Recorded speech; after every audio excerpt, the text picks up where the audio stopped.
when they ask for book recommendations because I remember when this book came out 2, 3 years, 2017, 2018. I can't remember. Someone correct me on the date. I pre-ordered it because I was so excited. One, I think just the title, it stood out to me because, I'm Mexican, and I was like, I'm curious what it'll be. Like, sometimes it might go the right way, and sometimes it might be like, ooh, who's writing this book, or what is their expertise or lived experience that influences books. I think there's always those questions when you see a book. And so I'm just so happy to be here. I'm a bilingual academic success coach with the Teacher Pathways at Cuesta. So we are a Title V. It's a federal grant, basically giving us money to help create a pipeline for Latinx students to become teachers and stay in the Central Coast, pursue the teaching career on the Central Coast.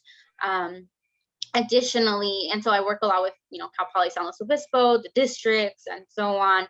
And then I work I give a little bit of energy to our Monarch Dream Center. We have one at Paso Robles and one at our SLO campus. And so we support undocumented students there, making sure, they're successful at Cuesta.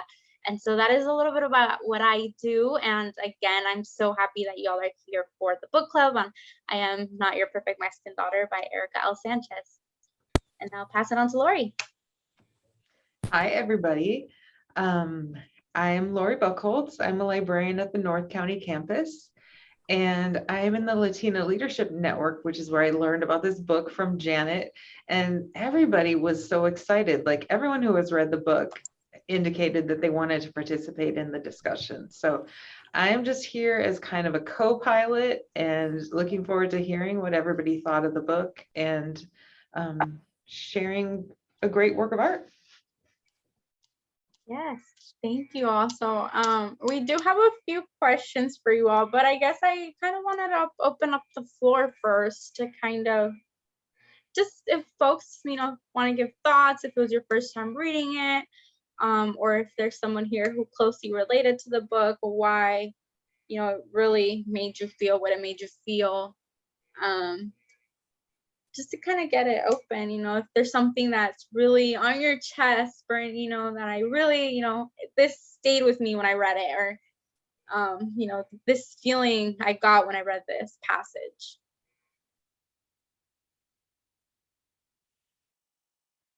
Oh, Ellen, go ahead.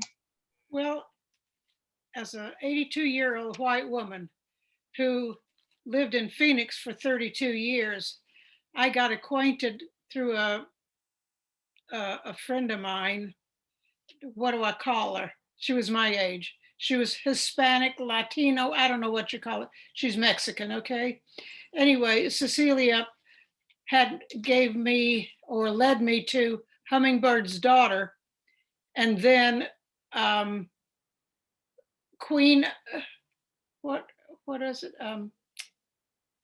Anyway, Robert Aria's books, Queen of something, but they were really good. This book was very interesting to me because I'm so far beyond teenage years knowledge and that sort of thing, but not of relationships. So the way this folded out, opened, was rather like a butterfly. There were so many stages. It was fascinating. It was curious. It brought up a lot of emotions. I'm really glad I read it. Thank you. I thought it was good. Thank you so much, Ellen. Thank you. I see Allie's hand. Yeah, I really enjoyed it too. It was interesting to me. Like, after I read a book, I always go and read other reviews of what other people thought about it. And there was a lot of criticism of Julia and like how negative that she was, which was really interesting. But when I first read it, I was like, she has a problem with her mental health. But when I read a lot of the reviews, a lot of people didn't really pick up on that in the book. They kind of didn't think that was the issue, that she was just abrasive, and they didn't really pick up on that until she attempted suicide, which I thought was really interesting, that people really didn't recognize the symptoms of it going up to it. And that's not a criticism necessarily, but it just is maybe we should talk about that more, that, you know, that irritability, that anger, that lashing out that's mental illness. And it seemed like a lot of people were not picking up on that before she tried to commit suicide. Thank you for sharing. I think Julie has a thought. Yeah, I thought this book was fabulous for highlighting the immigrant experience and what someone goes through being the first generation and having their parents be still kind of, even though they had left Mexico, were still, you know, enmeshed in that culture. And yet, you know, Julia was living in the new culture and trying to adapt. And so many of us who have European background and our ancestors may have come here 150 years ago or so, we've lost what it's like to be the first generation adapting to a country and trying to learn a new language and learn new customs and, you know, go through that. And I thought this book really did a good job of showing what that was like, just about her, you know, her life. So I thought it was excellent. I think it should be reading that should be on professors' lists in high school and college, both. So. Thank you. Maria. Oh, I don't know. Oh, go ahead. Or Lori or Maria. I don't know. Someone. I think Dr. Escobedo had her hand up first. Oh, yeah. Go ahead. Go ahead, Maria. Oh, okay. Then I'll take my hand up. I thought it was a fabulous book.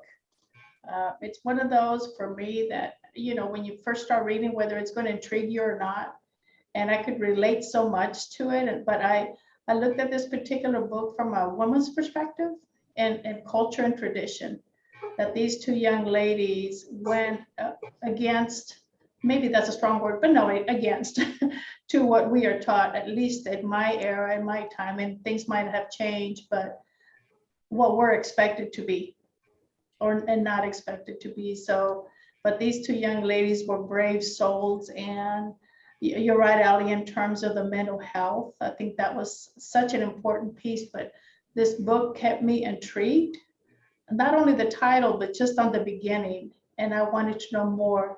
I wanted to know more. And when you get that type of a read, you don't want to put it down. And it's one of those, okay, I'm going to go home and read it. Oh, I'll make dinner later. You know, so, but it was a fabulous book. And Kwe is the one that gave me the book to read. And she says, this is one of our reads. So kudos to the selection of this textbook. But there's a lot of things that we can relate to, either by culture or by gender, family. I think her understanding her roots, why things are the way that they are, or they were in her life and her parents. And when she discovers the why, then things kind of really fold for her. But it was a fabulous book. Thank you, thank you, thank you.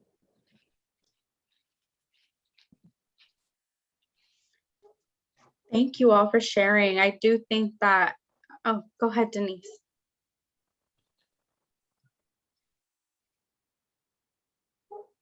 I just wanted to point out too, obviously her mental health is an issue, but she's also 15 years old. So some of that just rang so true to the angst of being a teenager, whatever culture, whatever situation. I mean, for some people it's easy, for some it's less easy, but I just felt that teen angst came through so strongly, and it took me back.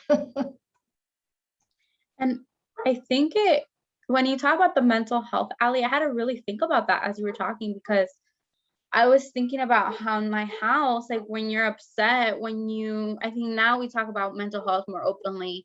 Now the conversations are like, have you know, oh, I went to a therapist, or like I'm going to therapy. Like when we talk about healing ourselves or generational trauma, I feel like it's something new and like almost like uncharted waters for us, because it's something, there's a taboo behind it.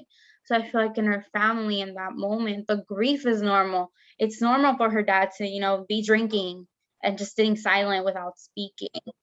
And so for her to be silent about her pain and like how she was coping, I think we're taught to kind of keep things inside. And so when she finally blew up, the only thing she knew what to do was something, like a suicide attempt. And so I think at that point, it's like you reached your limit. But I think that's like, once that happens, it's like even the family doesn't know how to deal with that.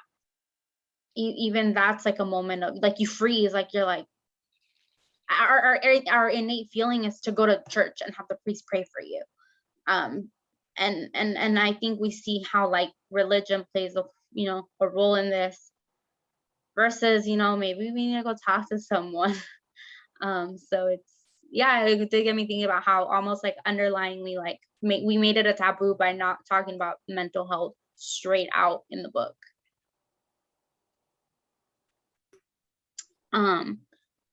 Oh, go ahead.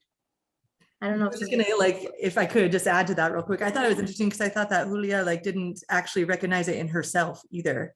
So I think if people are talking about it explicitly around you, you'll be like, oh wait, I'm experiencing that. But she didn't even, it was so normal for her that she didn't even recognize it.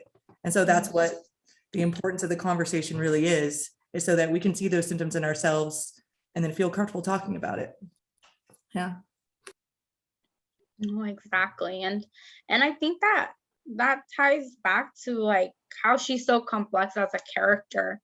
And like, like she has her moments where she's so witty and like, she has all these things she wants to say, but then we hear her thoughts in the words, how like her self-esteem is not, she compares herself to her friend, to her sister who she loves so much, but in her eyes her parents didn't love her as much. And I think that almost makes me wonder if like you all found yourself relating to her, or like what did you think of how complex she was? Because like you said, Ali, she didn't necessarily realize she had mental health issues, but like in public in front of others, she's she could come off as this like very outspoken, willing to challenge her teacher type of student. Whereas I feel like that's what kind of causes depression to go under the radar sometimes, like the high performing students, which I think when you're taught to not talk about mental health, you're taught to, you learn how to cope, how to pretend, how to fake it till you make it. So I'm not sure if any of you related to her or have any comments about how, the personality she was in public versus, what she may have been feeling when she was at home. Like, the fact that, it's not acceptable for her to be dirty, but then when her sister dies, her mom is like in bed, hasn't gotten up for days. And when she tries to tell her mom something, which alludes to that mental health piece, it's like, I'm fine. Like, and she just gets up and like, as if nothing ever happened. So yeah, I think the question is, I don't know what stood out to you all in that, or go ahead, Ellen, give us your thoughts. Well, looking back on my years and going back to my 15 age, there was a lot of confusion. This person tells you one thing, that person tells you another. This person tells you about so-and-so. This relative relates this. These relatives didn't get along. Who do I believe? Who do I trust? Who can I bare my soul to? And my friends are way off the scale. They too are bent. I probably would have benefited from therapy, but that would have been in the 50s, maybe even into the 60s. But it's a very confusing world. You have a language difference. You have parents. You don't know. I did know my parents' history, but there was so much drama. And I didn't feel that Papa drank so much. He was just devoured by grief of what happened. He left his mother. his bride, his girlfriend, wife to be, was multiply raped, inseminated.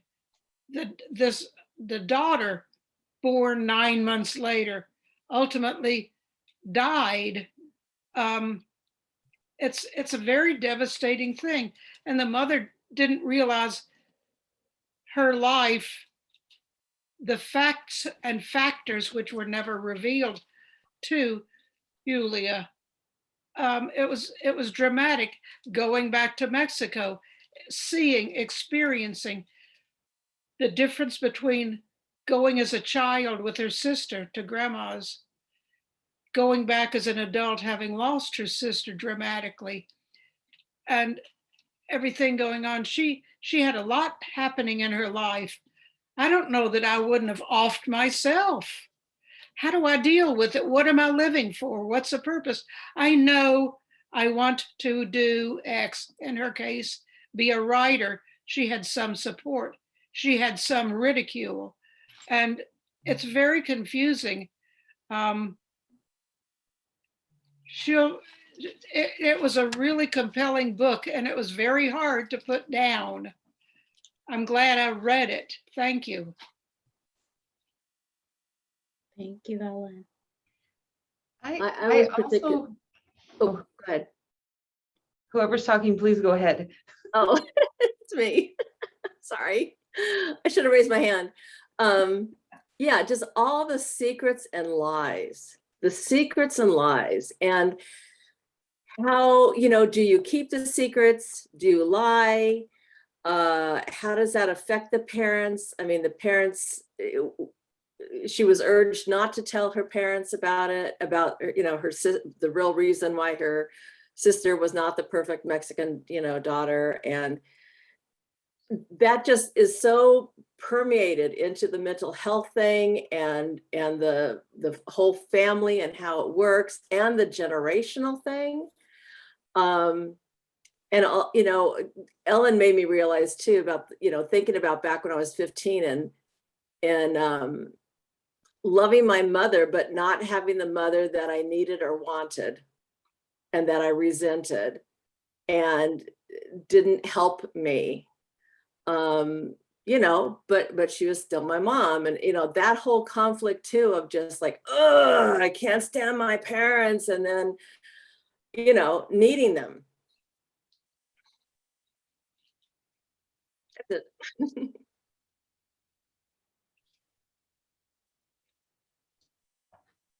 Yeah, it really made me think about the concept of being a perfect daughter. And the fact that neither of these girls was, not to mention a perfect Mexican daughter. And I just wondered, do you think the author is saying to us, like, there is no such thing, nobody is that? Or was she feeling like she and her sister were both kind of outliers or rebels? Or I'll if I can add really quick to answer that. I think each culture has their own definition of what perfect means, like whatever closest thing you can get to being perfect within embodying the culture. And I'll bring it back to religion because I feel like, at least in my experience, the Mexican community that I grew up in, religion had a strong presence, and a lot of our traditions and expectations tied back to expectations from our beliefs in that religion. And so I feel that the mom expected them to be one way, but it was, I think it also has to do with coming to a new country where it's more individualistic, where they have more choice, more opportunities. In Mexico, you have to pay for school starting from, you're a toddler to, universal we advocate for universal pre-K here. Over there, your education starts at a different timeline, but you have to have the economic privilege to do that. And so coming here and automatically get exposed, to a different way of doing things, a different way of teaching, a different way of living. I think it and it goes back to, how we each were raised, each generation. But I think it definitely impacted, what my experience was versus what my mom's was. Like I left to study abroad in Cyprus for a semester, and my mom was like, why couldn't you just do that here? Like those classes you took abroad, why did you have to take them, 3,000 miles away? And so it's one of those things where if it's not normal, if it's not a part of the expectation, I think it doesn't fall under what we define as perfect as it can be. But I don't think they were perfect, but I think they were expected to live up to the traditions in the Mexican and Catholic, in this case, culture.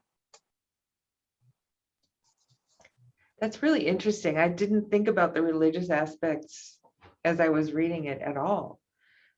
But I see now how it's a thread through the whole thing. Yeah, because like the sister, unfortunately, she passed away, but she was expected to live at home until she was married. In the Catholic Church, you leave with, your partner.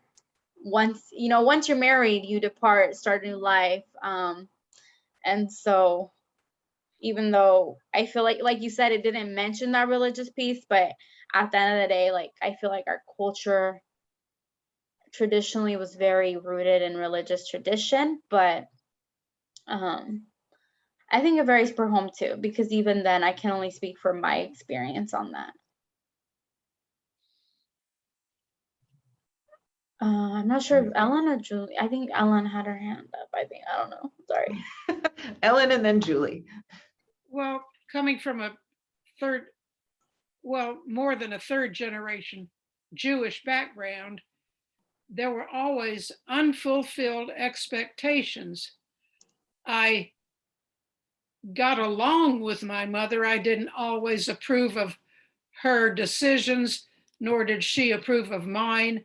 My relationship with my father was better. However, I lived under, if you would just, and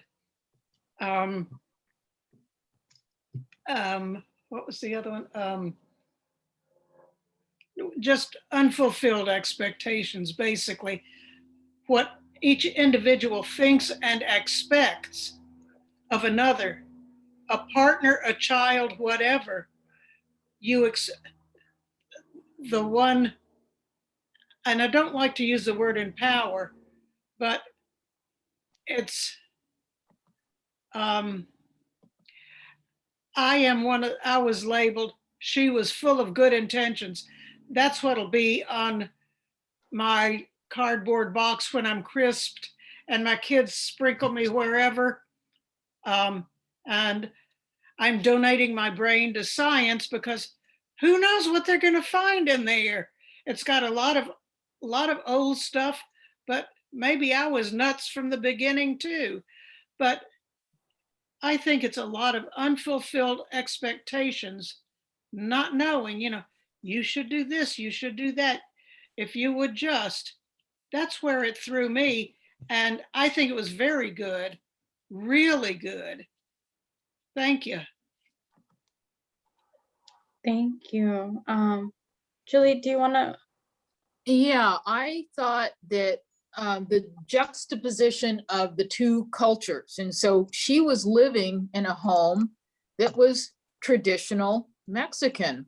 And then she went out into the world at school where it was American. And so the mores of boys and girls being together and interacting and that kind of thing was so different.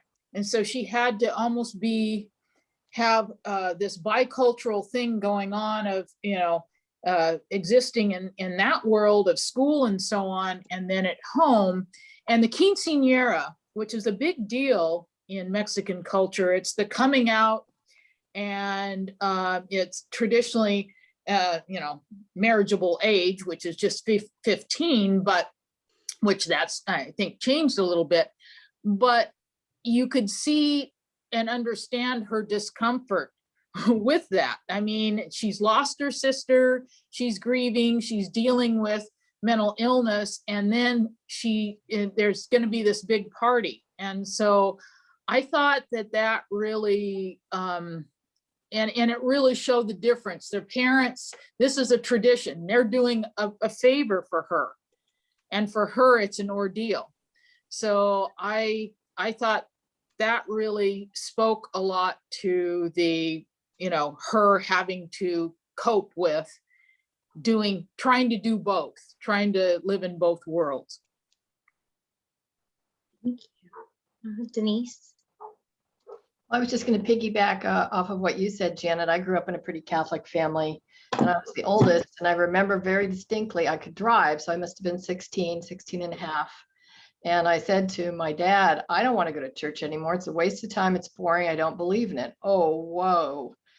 So I got taken aside into another room. I got a very stern talk, and basically it said, look it.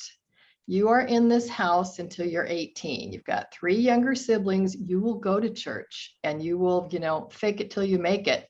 When you leave, you can do whatever you do. But when you're under this roof, you will comply.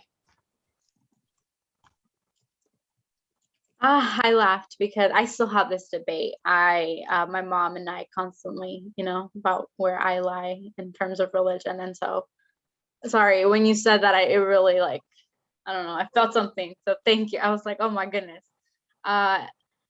Vicky, go ahead. And then after this, Lori and I want to transition into a cool video, but so just, yes, go ahead, Vicky. I was just going to say that in addition to the overall Mexican and American cultures, there's the cultures of the family, within the family itself, and between poverty and being comfortable.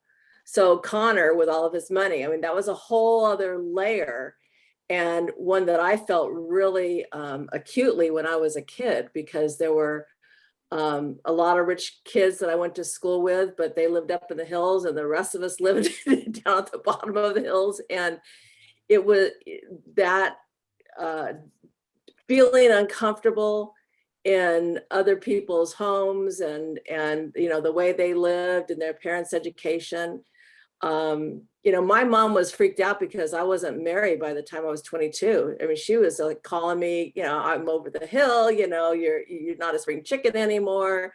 Her sister got married at 16. She got married at 17. My sisters got married at 18 and 19. And I was the only one who went to college and the only one who waited until 22 to get married, and horrifically to 28 before I had kids. And so there's that whole thing too of educational level, socioeconomic, the mental health, and the overall American and Mexican and what have you. Thank you. Yeah, and I think that turn aside, Lori. Should we? May I ask something? Oh yeah, go ahead. Please. Ellen here. Okay, as a gang of women, we're fortunate this time to have a gentleman here.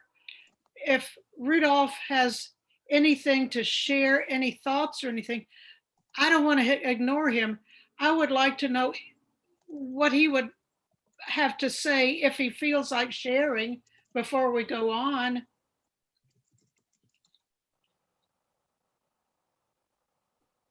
Hi, Ellen. Yes. Thank you for that. I didn't want to interrupt. Everything's so interesting what you're all saying. And in each one of you, I see my sister growing up with her and all she went through, the only daughter and the only girl in the family, and what she must have gone through with 6 boys, her brothers. I'm the youngest of her brothers. And I always wondered, if she hadn't been born and I was just the youngest of all the boys, would my life be something, although I'm male, but what difference does that make with what you experience in life? But still, it does make a difference. I think you understand me, what it would have been like. So my sister now, she has a lot what's going on I see in all your lives. Sure, she's an individual like all of you are, all of us are. And it's interesting because she's strong. And I worried about her that she would be weak in the world. And I protected her. And when I stepped away, she married someone and she became stronger. Not to say that he was weak, but he helped her, of course. And now that he can't, he's still with her, but he's invalid.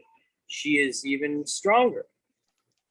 But she's rebellious in a way too, in all that we wished she would have learned as a girl. And I don't want to be chauvinistic, but that's how we were taught when all us boys. And I'd say, Mom, let Sandy do what Sandy needs to do. I mean, I would want that if I were a parent to her. I'm her brother. So she got to train in the same field I did in medicine, and she didn't go to medical school, but I did, and she did well nonetheless. She has two beautiful children. They're autistic, and it's very challenging. And although I can't be there with her to help her, she's just even stronger. So it's a wonderful life with her in it. And I just wanted you all to know that there's this lady out there, Sandy, that is the apple of my eye. And I hope she knows it someday when I say it to her. Don't think I ever did say it to her yet. Thank you very much. Can she make menudo and tortillas? She cannot. My She service, buys it. She didn't learn. And we thought, that's not good, is it? I don't know. I hope it's okay, but relatives would think not. You know, unfortunately, my mother's generation and our generation, we'd say, oh, it doesn't matter. You can still learn it. It doesn't matter. You can still learn it. She's just so busy with her career and her children. Yes. thank you very much. Thank you for what Yeah. you're doing, both of you in the medical field. Thank you. Sure. It's a joy. Thank you all. Thank you, Rudolph, for giving us your insight and sharing, part of your lived experience and your sister. We really appreciate that. Thank you, Dave. And I think with that, tying back to the expectations that often come, I think even before we're born sometimes, because of our family traditions, our cultural traditions, there's expectations that already exist before we're even born. And Erica Sanchez does a really good job at kind of giving her perspective on expectations set upon young girls of color and women of color in a conversation that she had. And so Lori and I want to show that to you all to kind of reaffirm the great comments that you all made about the expectations that are sometimes set upon us early on, and we don't have a choice sometimes. Sometimes we have to take them on, or there are little ways we rebel against them. So we'll go ahead and play that for you all. Yeah, we picked just a minute sort of length clip from this video, which was an interview with Erica Sanchez from 2017. But as you have time, I would encourage you to watch the whole thing. It's a fascinating conversation that she had. And I'm just going to start it, and the presenter is in sort of the middle of forming her question, but hopefully you can kind of pick up and see what she's talking about. Struggling, and how did that influence even your writing outside of just this book? But did you ever find yourself struggling with expectations as a person or as a writer, and how does that shape the way you write or respond? Yeah, I think when you're a woman of color, not much is expected from you, unfortunately. Like, you're seen as someone to serve others. And I'm so tired of that, and it's just, there's value in that, of course. However, we can be whatever we want. And I wanted to show that in the book. And yeah, there have been many times where I've been underestimated for who I am, like I'm a Mexican American. I grew up very working class. And, I've had many incidents where in white spaces, institutions where I was underestimated and I was doubted. And I think that's a very common experience. what do you do with that doubt? How do you push it? You know, what do you do with it? Well, Do you respond? it's easier to be angry than to be sad, I think. So I just wanted to stop there. We can always visit more of her conversation as we have time, but I thought it was just good for you to hear her. And then the things she's saying, obviously, people probably have reactions or feelings about those.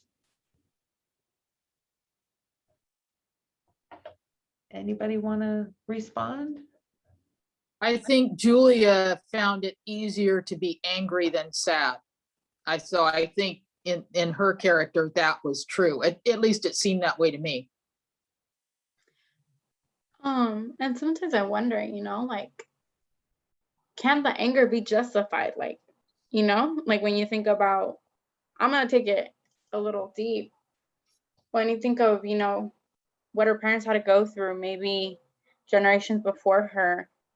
For some folks, it's, you know, it makes sense to be angry, but, you know, in her moment, she's angry about her experience, but what led to that situation? Like, I think I mentioned the word generational trauma. And that's a big word. That's a big word. That's a big thing to dissect, but I think about that. Just having to justify spaces. I think there was a quote in the book where her cousins, like, they're encouraging her to apply to school, and they tell her, yeah, you should apply. We need more people like you. And she sat with that. She's like, what do you mean people like me? Like, what about me? Like, who am I? But I took it a different way. Like, I remember having this discussion with Lori and Denise, and I was like, I have an experience where someone said, like you know, oh, you'll be fine because people like you get away with this, or people like you do fine in this, because so in that way it was left kind of open-ended.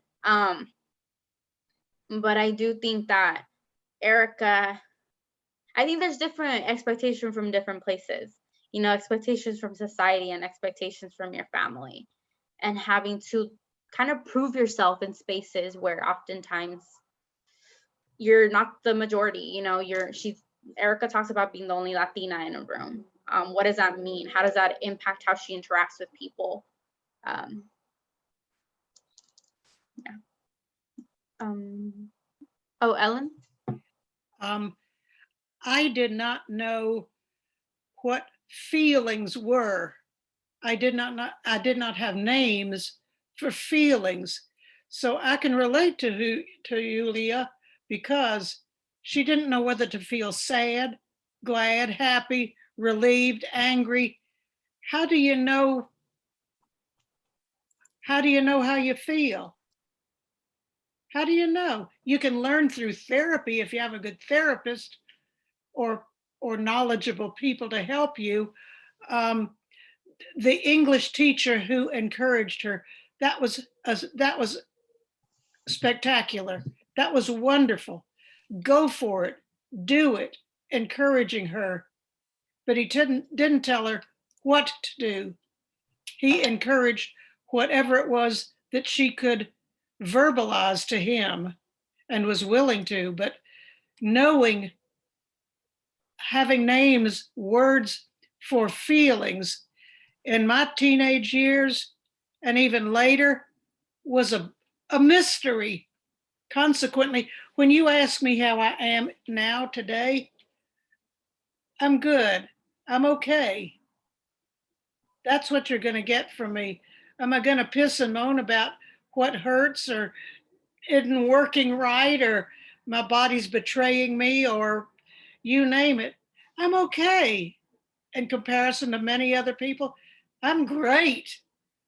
Thank you. Feelings. And I think you said something, you brought up the teacher, and that really, as you were talking, sat with me, because you talked about how, like, the teacher was supportive of her, like, just, you know, I will support you, but not tell you what to do. And that really got me thinking about our parents, because I'll be honest, I think as a young woman, I was like, oh my God, her parents are not supportive enough. But I think it clicked for me as you were talking.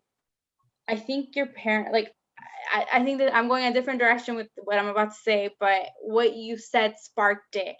And I was thinking about how, you know, she feels that she's alone and, you know, her parents don't support her dreams. But I also want to give her parents a little bit of credit, because I think they were trying to do what they could with the resources and tools they had. Like in this case, she was figuring out, you know, what she wanted to do with herself, what college, all these applications. And you only know what you know. You don't know what you don't know. I think about, you know, her parents caring for her, wanting what's best for her.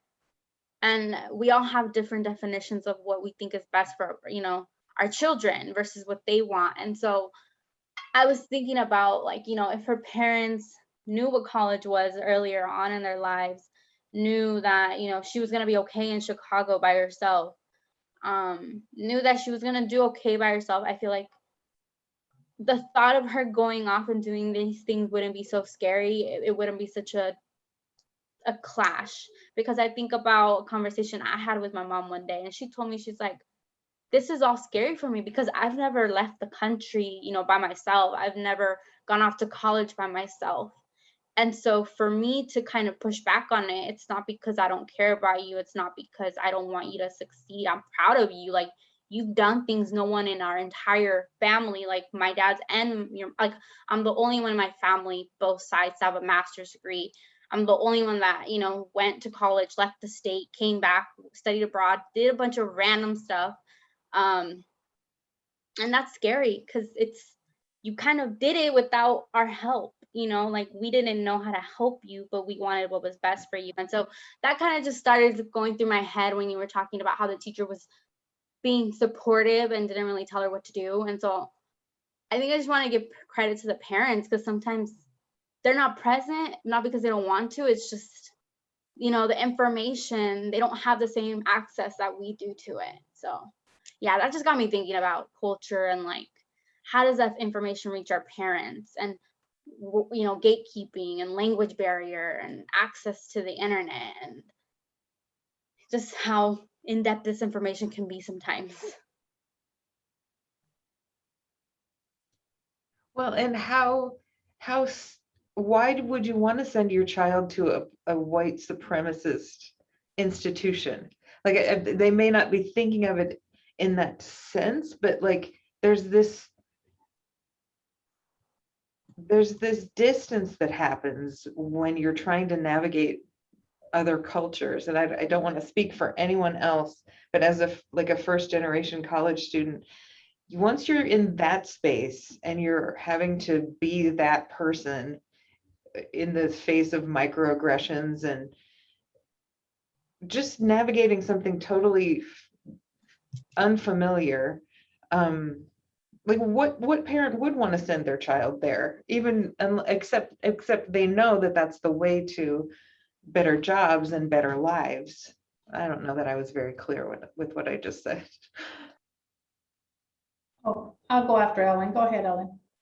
Well, you were very clear in what you said. No question, Laurie. My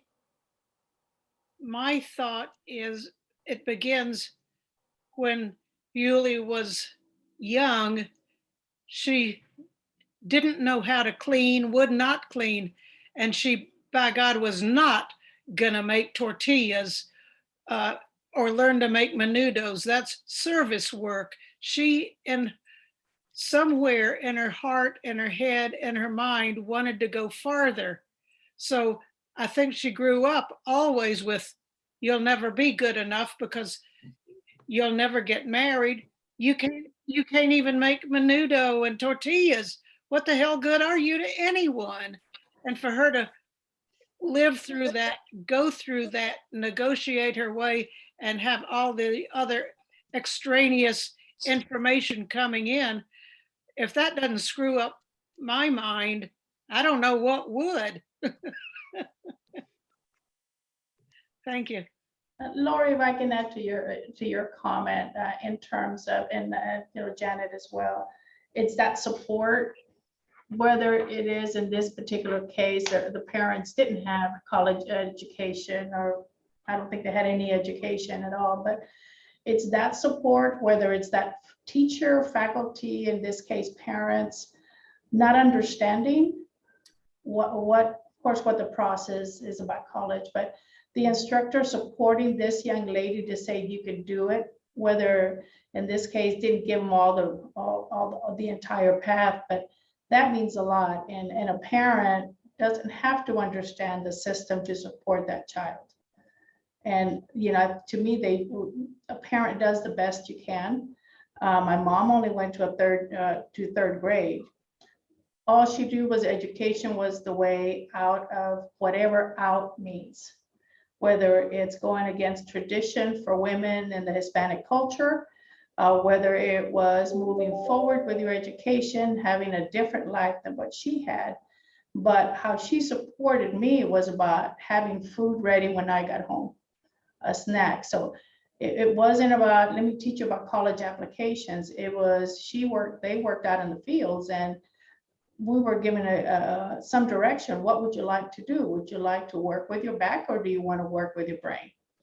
Those were the options. But as they grew up, they didn't have that option. And I think for me, for this other piece of our young lady that's going through this, is, as Alan talked about, you're 15, 14. What do you know about life in that sense? And how do you express yourself? You're already going through changes, whether it's your body, your mind, your expression, trying to understand parents. So that, when I was reading the book, as I think of, I have, and like a lot of you have been in education for a lot of years, and focusing on young ladies and what they're experiencing. And that mental health, it's critical, but how do you recognize it, right? Is what you were talking about, Janet, is on the forefront, you're doing really well until you release that. So I think there's a lot of pieces. This book, you can dissect it and take it from so many different angles. But I think it brings a lot of dialogue in terms of the culture and the expectations. I didn't necessarily, I saw the religion piece, but it was more about the culture itself, what they were expecting, what the parents were. What I find intriguing is how she was so persistent about finding out about her sister. Throughout the whole journey, she wants to find out why and who was, and once she finds out who was this man and who, so that was an intriguing piece for me. And so, and you know, tragically, she tries to commit suicide, and doesn't succeed. But then that brings a whole other element. Again, I go back, it's still a fabulous book, and I'm going to have to leave this group here in about 5 minutes because I've got another meeting. But thank you very much for the selection, and just in case I chime out here in a few minutes. Nice seeing everybody. Nice seeing you. Ali, I think you were unmuted. You wanted to say something? Yeah, I just wondered if anybody else felt like they didn't find out enough about her sister. Like I wanted to find out more. Just because I felt like she could have gone more in depth. I know she probably didn't have enough time to deal with everything, you know, that she brought up in the book, but I really would have liked to know more about her life, to be honest. So. Yeah, and that stuck with me. Her need to conceal, like, you know, but go ahead, Vicky. I'll talk more on that. Well, I just wonder if anyone else wondered if the sister committed suicide. If it wasn't, she just wasn't distracted by her phone, but that the fact that she was pregnant and the guy was married and, you know, she was supposedly the perfect daughter, if that wasn't just suicide, or, you know, her distraction had, you know, something to do with her mental health. But I wanted to know more also. And I kept thinking that it was going to come out that she purposely stepped in front of the truck. And I also want a sequel to the book. I want to find out what happens, you know, and maybe the sequel is the life of the author herself, you know, that she became a published author. But yeah, I agree with you, Ali. Wanted more about the sister. And did anyone else think that she might have committed suicide? I thought that. I mean, that crossed my mind, and I ended up at the end of the book thinking, well, maybe not.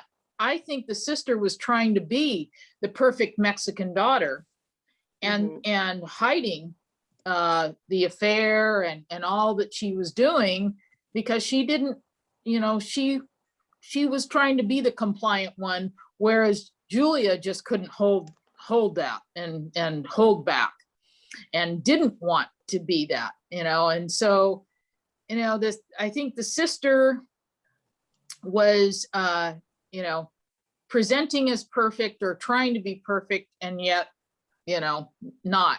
And at the same time, the sister was being a compliant girlfriend to this boyfriend who was obviously not going to leave his wife and family and so on, as much as he might have cared for her. And yet the daughter couldn't talk about it or tell anybody about it. So yeah, that was interesting. Other thing I liked about this book was it showed different levels of culture. It showed the culture in Mexico when Julia went back. It showed her own family.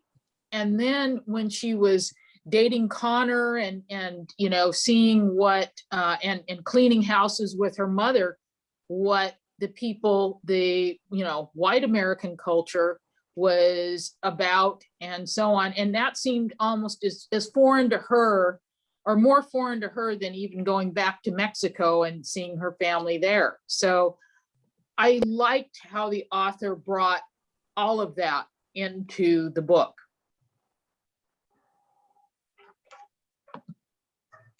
That might be a good transition point to a comment that Hyla put in the chat. What do you think, Janet? Yes, let's do it. Because Okay. yeah, go ahead. I'll read it. So Hyla has a bad connection, but she says, I wanted to respond to Janet's last remarks. Janet, what you were telling us seems to me to very much relate to emotions and experiences that Julia was going through.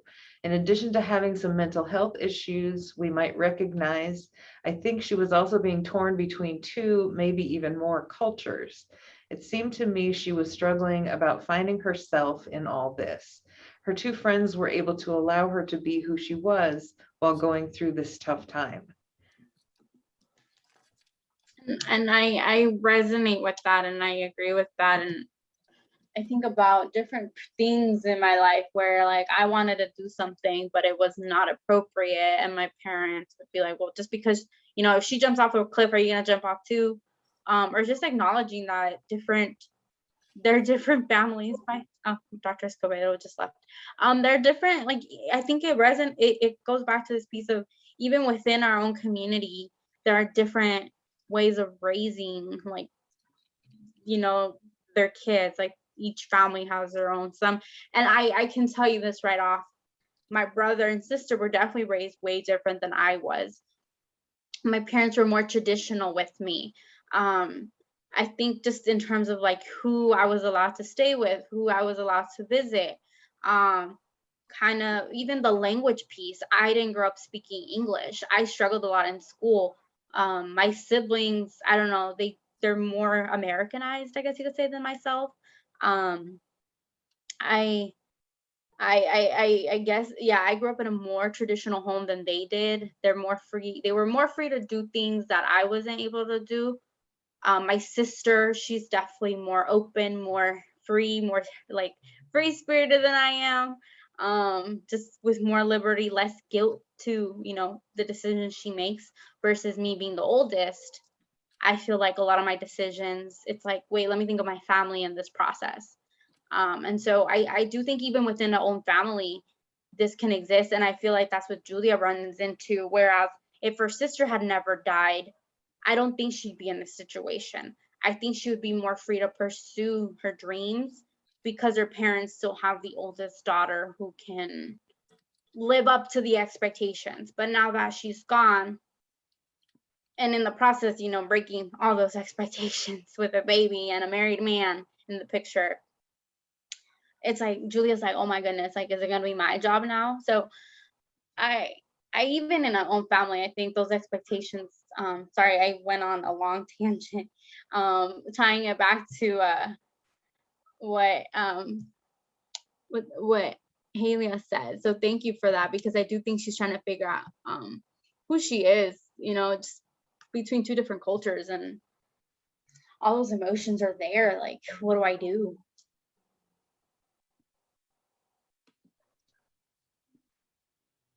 I'm not sure if anybody else has some other thoughts. maybe a different passage in the book that stood out to you, or why Julia had mixed feelings about being sent back to the motherland.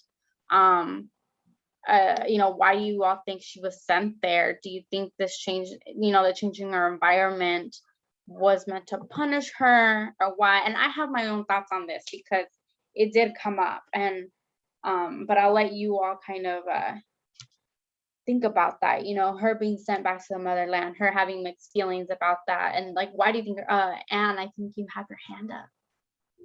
Yeah, I was thinking about that. That part really stood out to me. And I was thinking like, it seemed so kind of unrealistically hopeful on her parents' part that maybe there could be some healing. And I thought I really liked how Sanchez wrote it, that it seemed like there was healing, but then also it was not a place that was safe for her or where she belonged. Like, yeah, physically with everything that was going on with the violence, but also just, it wasn't a fix, right? Like I thought it was another space where she was sort of, it was made clear to her that she doesn't belong. Like her one cousin, right, would kind of make these comments about like, you don't belong here, right? And then even though her family was so welcoming and so loving, it just wasn't a space where she fit and where she could stay. Like, it's nice that it's a space that's available to her, but I don't know, I felt like it was really the way that she was brought into the fold of the family, but also still remained isolated, just seemed to connect to a lot of the stuff that people have been talking about, with her being kind of caught between cultures and not really knowing where she belongs. Yeah, it was a really interesting place in the book for me. I want to give someone else a chance to talk, and then I'll go ahead, Julie. Well, I thought there was a comment made at one point in the book about, how when the boys got in trouble, they sent them back to Mexico with the grandparents to sort of give them some cultural and, straighten them out a little bit. And I think she felt a certain amount of that. And I also felt like the trip gave her perspective, like she was having a tough time being where she was at in, Chicago. But then when she went back there, she saw, well, there's drug violence here, and I've got a warm family. My grandmother loves me. And she also was given perspective about her parents, what happened to her parents when they crossed, and so on. So I think all of that gave her a broader scope and helped. I think it helped her, when she came back. I think she was more patient, had more empathy for her parents. It was a good thing. Thank you, Julie. Go ahead, Becky. I kind of think that her parents didn't know what to do with her when they sent her back. And I'm talking from personal experience, something that I was not the perfect daughter at all. I was the black sheep. And there was something, I got pregnant, not married at 21, had my son when I was 21. When I told my dad, he left. We lived here. He went to LA to talk to my mom's oldest sister, who after my grandma passed away had become like the matriarch of the family. They didn't know what to do with me, from their perspective. So I think it was, they didn't know what to do with her. It wasn't that they didn't love her. It wasn't that but they just didn't know what to do. And they sought out the old country tradition, I can't think of the right word, but just the way, because I don't think they didn't have the support in the US. Yes, they had their family, but they were Americanized as well. When she talked about the gatherings they had, the Uncle Bagote and them, they were more Americanized. And so they weren't going to get the support that they wanted for Julia with their family in the States. They wanted that old comfort, traditions. And I think that's what they were searching for. And they didn't have that part of the family in the US to turn to. So that's why they sent her there, because they couldn't go with her because they might not be able to get back. So that's just from growing up how I did. That totally resonated with me. Go ahead, Denise. I was just going to say, it's almost like both parties needed a break. Her parents needed a break from her intensity and her recent suicide attempt and her therapy, and she needed a break from them. So it was almost like everybody had to stop and go someplace else or be someplace else and let a little bit of neutral space or healing space kind of wash over them. So Yeah, and I think you all kind of summed it up, because actually that's literally, you all went where I was hoping you all would go. You know, if you watch, I don't know if some of you watch novelas or just tradition in general, like a part of me felt like they were doing it more for themselves. Like you said, Denise, like they both needed a break from each other, and like, we don't know what to do with her anymore. Like someone, you know, we're just gonna send her to Mexico. And back in the day, I don't know if they still do this now, but like if you live in the city or you had a big network or community or social group of people, like I feel like socialites in Mexico do this. They send their daughters off to like these really, really rural communities for like 9 months to a year, have the baby, and then they come back and nobody knew about it. So I think, Becky, like when you started talking about how, like, you know, they didn't know what to do with her, they shouldn't have the support. I mean, the family didn't have the support, literally. I think they were like, we don't want people to know, or like, you know, the community we have, like, let somebody else deal with it. We're not trying to deal with it here, that she committed to. In this case, it was her suicide. But like, I imagine that the other daughter, had they sent her to Mexico too, you know, if they could have, you know, if they found out she was pregnant, what would they have done? You know, would the situation been similar, where it's like, we don't know what to do with her anymore? But I felt like it was an escape, almost like a easy way out of dealing with the situation at the forefront, like another type of family with more resources and access would. And again, I think it goes back to that initial mental health piece, how it's a taboo, we don't talk about it, and when it's in front of you, we still don't know what to say. Like we avoid it. We kind of just go to Mexico, you know, figure it out, like go get a break, you'll come back and you'll be fine. But yeah, you all, I'm glad. Okay, yeah, but that was where I was going with it too. So thank you, everyone. Yeah, it was hard for that whole piece, reading through it. Definitely, I felt like it was almost a little bit of both punishment and like, we all need to heal from the situation and pretend it never happened, or like go back to normal after.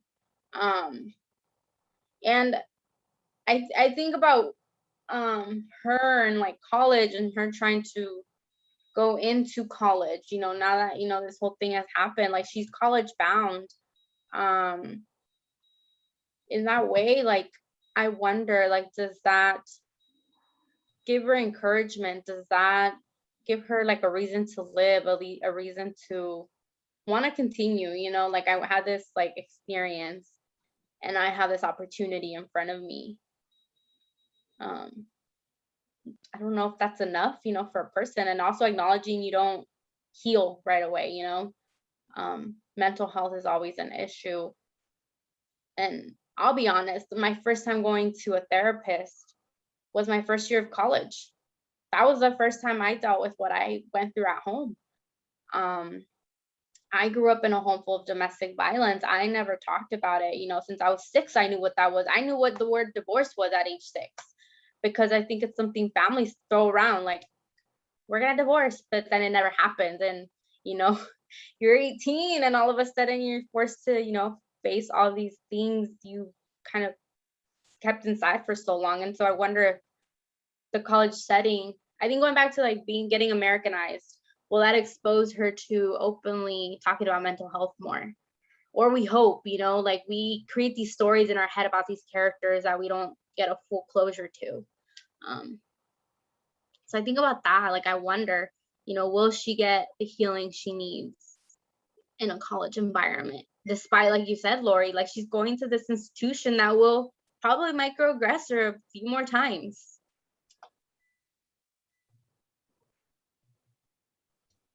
But yeah, just a thought in my head. Anybody wants to comment or just, I don't know. Anyone. Ellen, go ahead. You are one of many, though your transition reflects as you're sharing your background, your story. There's so many others of us out here, whether we finished college, but not knowing what life is about, having questions. Who do we seek out to get answers? Thank goodness the ability to go to therapy, the availability of mental health help is available. Oh my goodness, whether you're whatever your country, native, religion, race, creed, gender, whatever. Look at the veterans. Oh my goodness, the police, the medical personnel. We all need help. And the best thing that's happened, I think, is, honest to God, not the vaccination, but the therapists who are there who can, if we seek them out, help us. Thank you for sharing so much deep life and love. I really appreciate it, Janet. Thank you, Ellen. I appreciate your kind words. I appreciate that. And yeah, I think kind of relating back to all of us here, like, it's a different lived experience. I think as a woman of color, it's definitely challenging, you know, on some days, you know, dealing with situations where sometimes you're the only person of color in the room and there's two of you and you're just like, oh my God, I hope something doesn't happen. Or like, you know, or somebody doesn't say something. Or they don't put you on the spot because you might be the only one to speak on the experience. But I definitely think that it's a learning experience for everyone, you know, to hear my experience and to hear your experience. And I'm glad you know, college gave me that opportunity to navigate that. You know, being at Kansas, the University of Kansas was the first time I experienced culture shock. And I think that's where I kind of do relate a little to what Julia might go through, because I was at a predominantly white institution. I came from a predominantly Hispanic serving institution where over 50% of the students were Latinx. And so going in LA, you know, a diverse city, and then going to Lawrence, Kansas, where it's, you know, predominantly not Latinx. And so you definitely learn to navigate those spaces. And as I think of Julia, I'm like, you know, she's going to be a writer. She's going to have to learn to navigate those spaces, especially in the editorial world.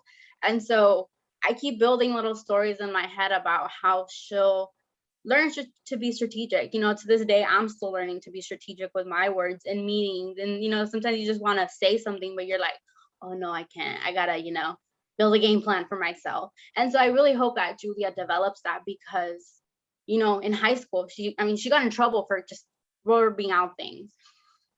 And you can't always do that, because it'll burn you more than it'll help you. So when I think of adult Julia, I hope that she becomes this like empowered, strategic person, without feeling like she's compromising herself either, if that makes sense.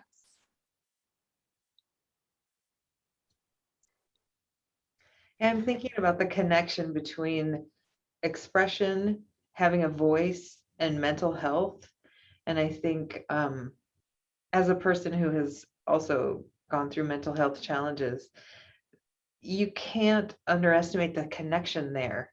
I mean, and I'm thinking about her dad in the book too. He was an artist. Remember, like she learned that he drew, but she had never known that in her relationship with him as an adult man. And the importance of creative outlets and expression was an interesting theme in the book to me. Yeah, and also like the career that she's pursuing. I think about art and like how oftentimes, like in some communities, like, is it a form of making a living? You know, like her dad loved art, but he didn't go on and pursue it as a career. You know, like even my sister today, she's like, she's a great artist. Like she's sold some of her art before, but she's like, I can't make a living out of that. But is that because, you know, it's an expectation at home, or it's, you know, just something society has told you can't make a living out of? So you gotta go explore, you know, a desk job or whatever that is, you know, gives you a living. But I do think about our parents and how, you know, the things they did as when they were young, like the dad.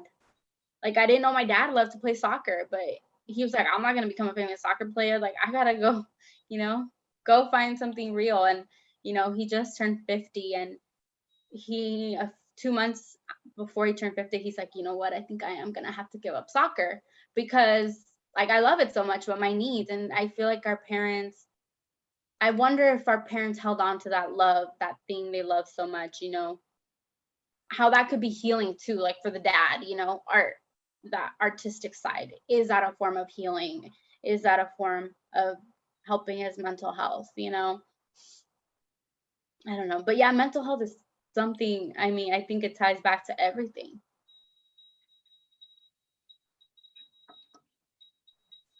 I think that coming out about the father helped to explain a lot of why he was so quiet. It helped you, at least to help me, to understand his character more. That he had a love, he had a passion at one time, he had, you know, maybe even a dream, you know, but there was something, and without that, that's the person he turned into. This quiet person that had no release, it had no way to express himself because he gave it up. Mm-hmm.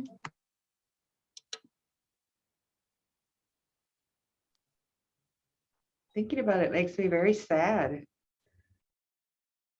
Same. I'm like, oh, go ahead, Vicky. I think you wanted to add something. Oh, I was just gonna say, I keep flashing on how hard it's gonna be for the Afghan refugees who come here. Talk about a culture shock, talk about a language barrier, and it's gonna, and they can't go back, you know, they can't go back to see grandma and get healed or whatever. And the Haitians that are coming now, and it's overwhelming to think about how difficult it is for new immigrants and refugees, and just surviving the trauma of war and losing everything, and maybe not being welcome here by half the country. Anyway, it's off topic, but I just keep thinking about it.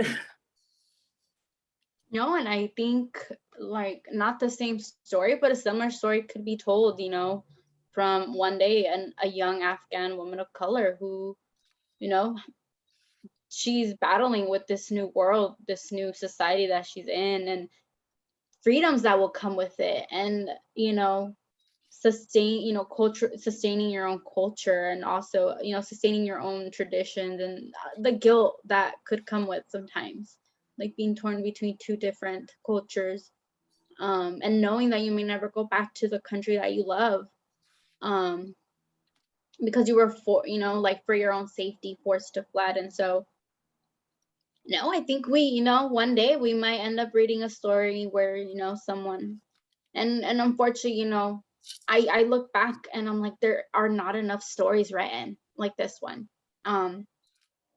Like this was the first book I ever really related to, and I'm 27. In my, you know, elementary, middle school, high school, I never read something where the character, while I didn't relate entirely to Julia in every aspect, you know, just the cultural pieces, acknowledging like music, art, different pieces, it wasn't like this. And so I do hope that more literature comes out like this, because I think, as someone said it in here, like Erika Sanchez did a great job at giving us an insight of, you know, the challenges we face, you know, battling with what's going on at home and what's happening in our outside of home. Julie, I think you have your hand up. I was just thinking of another book, and Denise can chime in on this one. It was called High Wire Moon, came out a few years ago. And a young woman was the main character in this book. Mexican American and living near the border. And it was excellent too for showing the different cultural aspects and what immigrants have to deal with. Denise, do you want to speak to that a little? I don't remember the author's name, but it was an excellent book. And in fact, it might have even been a Cuesta book 10 or more years ago, or just thinking about it.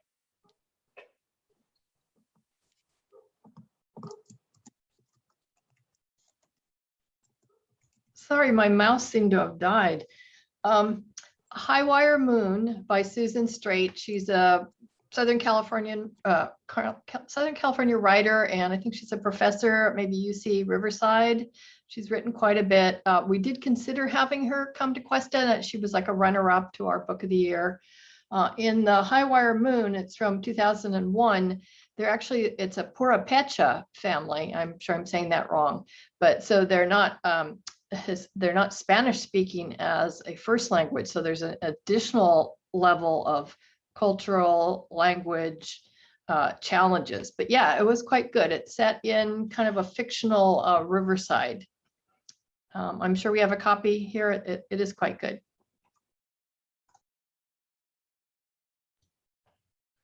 Janet stepped out a minute to grab some water. It looks like we're down to about 15 minutes left. So I want to open it up in case somebody hasn't spoken or has a theme in the book that you haven't had a chance to hear us explore. Any thoughts out there that that you want to share? If not, we can keep throwing discussion questions your I'll way. say Oh, something. Sue. Yeah, hi. I haven't really said anything, which is unusual for me. You know, I think Vicky brought this up like a half an hour ago or so, but you know, the secrets about the part in the book that, well, there were many parts, but this was one part that really spoke to me about the question, is it good to tell these secrets or is it better not to?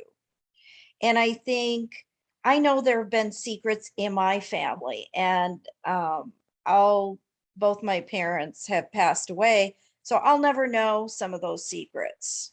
I'll never know. And I guess, you know, I'm okay with that.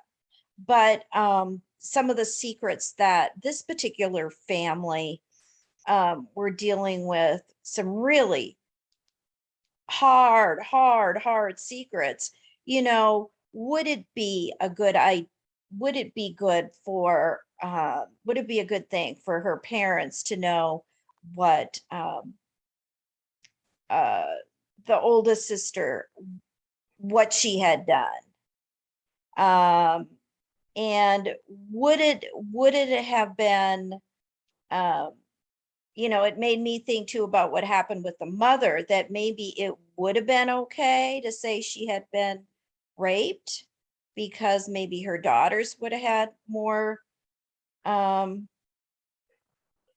compassion for her.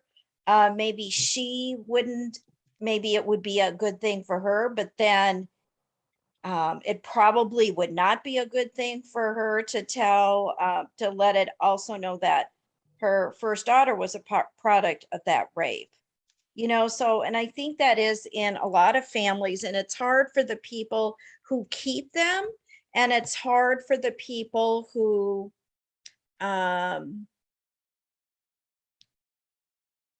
what was I going to say? It's hard for the people who keep them to live with those secrets too, and it impacts their life. And so then you do have to weigh whether you should, some things should go on, just not be told, and then maybe parts or some of it can be. So I thought that was, it made me think about, you know,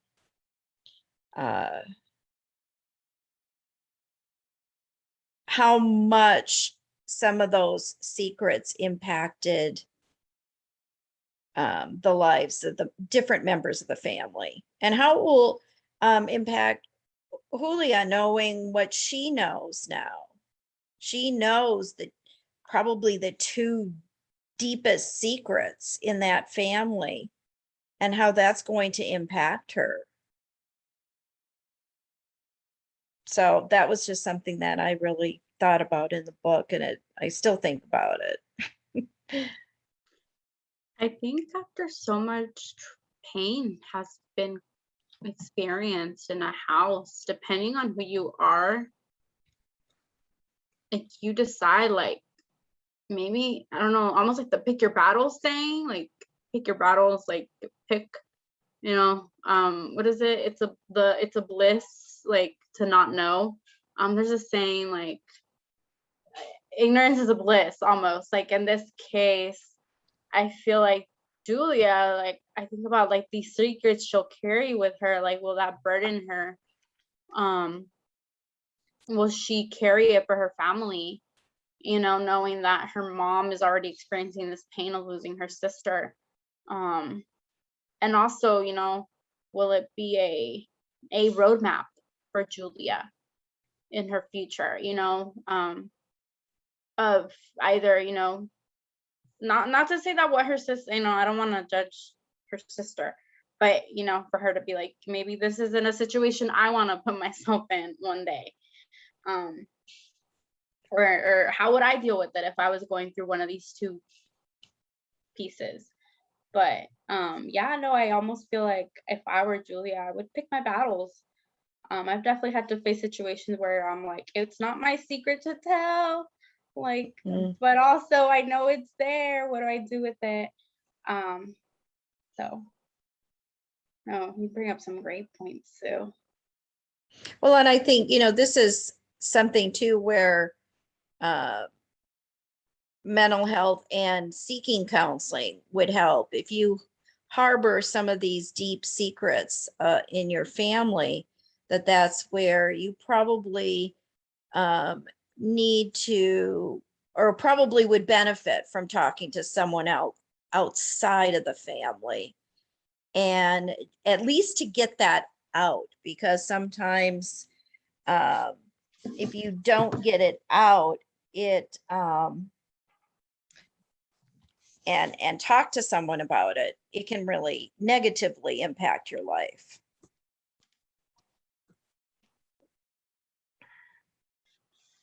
Yeah, the things you guys are both saying just remind me of the last paragraph of the book. Like, it's interesting how this is coming full circle. She has just finished writing her college application essay, and she's holding the ultrasound picture of Olga's child. And she's saying, like, how can I carry her into the future, and how, or should I share her with my parents? So yeah, it's kind of a beautiful thing you guys just did.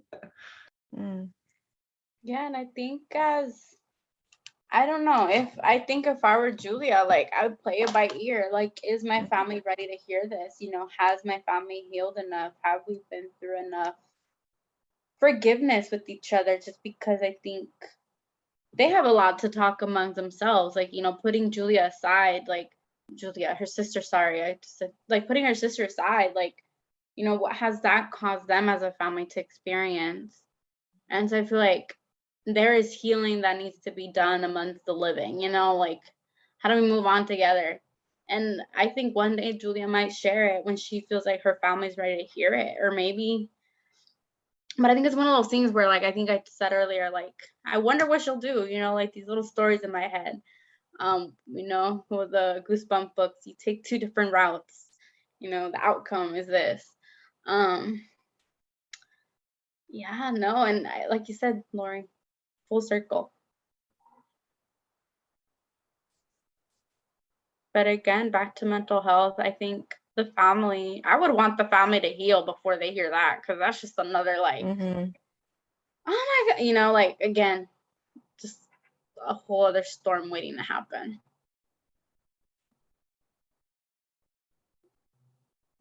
Well, I think so that we have time for our drawing, maybe it's time for any last thoughts. Well, I just want to say that I've found this conversation fascinating, and I've been silent because I'm only halfway through the book. But I wanted to attend and listen to everything that you had to say, and it I'm digesting it all, and it's the real it's good. It's a very thought-provoking book, and I loved hearing all of your interpretations of it. I just got to the point where she tried to commit suicide, and she is now engaging with a therapist. Still trying to find out intensely about Olga and her hotel key and her secret underwear, and and she just lost her virginity about a chapter ago. So that's where I am. Thank you, Marcia. Yeah. Thank you. Yeah, thank you. And please keep on reading if you can. If not, it's Oh, okay. I am. I have it on audiobook. I listen to it every night. I fall asleep to it. When I drive home, sometimes I even have it on. Yeah. I'll get through it. It's a very good book. Yeah. Any final thoughts from anyone? No, we'll wrap it up. If not, feel free to add to the chat too. Yes, and I loved, dissecting it, just because I think I was telling my friend when I first read it, she's like, I don't like how Julia was portrayed. It was very negative, very, this from a fellow Mexican woman as well. She's like, I feel like we're not allowed to have joy. And I pose that, I leave that there with you all, because what does that mean, to write stories of just joy versus like the realities and the challenges that we face, and how it can be so relatable, and also like realistically, if I read a book about just joy, it'll make my day, it'll be great to read, but also, is it relatable to, did I have joy all day in my life yesterday, being realistic about the challenges of life? And so it really stuck with me that she said that, when she was like, I feel like she was portrayed so negatively. I think Ali said this. And so, yeah, just leaving you all with that, because I still haven't been able to process what my friend said. I'm still like, huh? But I think it just goes to show how complex we are, and we can be whiny too, She was whiny sometimes. The taco where she left because she was tired of eating eggs, like, yeah, that one made me laugh. I was like, yeah. Yep. Yeah. But yeah, I will, go ahead, Vicky. That reminds me about how voracious she was. She was hungry all the time, and it kept talking about her eating. And, I wondered if that was a metaphor for her wanting to get the most out of life and eat life up, or, a way to cope with her depression. It just was very interesting. I thought there was going to be some revelation, or something was going to happen because of the way she was always eating. Anybody else think about that?